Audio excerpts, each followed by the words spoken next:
kabisado yung contact number ko, pati yung address namin, paano siya makakabalik? Meron bang bata sa inyong household? Either anak ninyo, pamangkin ninyo, or basta bata sa inyong bahay? Isa sa possible na maging problema sa panahon ng sakuna, kapag nagkahiwa-hiwalay kayo at ang bata ay hindi kabisado ang full name ng guardian or ng parents, ang contact number or complete address. Pero huwag kayong mag-alala, may solusyon tayo dyan. So ilalagay ko sa yellow basket ang pinag-orderan ko ng ganitong klase na bracelet. This is not your ordinary bracelet dahil ang naka-engrave po dito sa mismong bracelet ay full name ng bata, which is yung mga pamangkin ko. Pinagawan ko po yung pamangkin ko. So full name nila, contact person, contact number, at complete address. So just in case, worst case scenario, magkahiwa-hiwalay kayo, mabilis po kayong makukontak kapag nasa kanila yung bata at maibabalik sa inyo yung bata.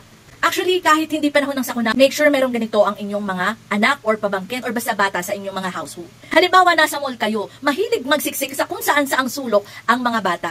Pag nawala, paano nyo mahahanap? So, syempre, malaking tulong po na merong nang kaganto sa kanila, pwede kayong makontak at maibalik sa inyo agad ang bata. So, again, ilalagay ko po dyan sa yellow basket ang pwede nyong pag-orderan itong customized na bracelet. Ang gagawin nyo lang, mag-check out muna at pagkatapos mag-check out ay i-message si seller ng details ng ilalagay nyo dito. Actually, pwede nga rin itong as personalized gift. Pwede kung pangalan lang ang ilalagay nyo dito, so pwede rin ganon. Pero malaking tulong, magsaserve din to as a survival item para sa mga kids. Make sure meron silang ganito.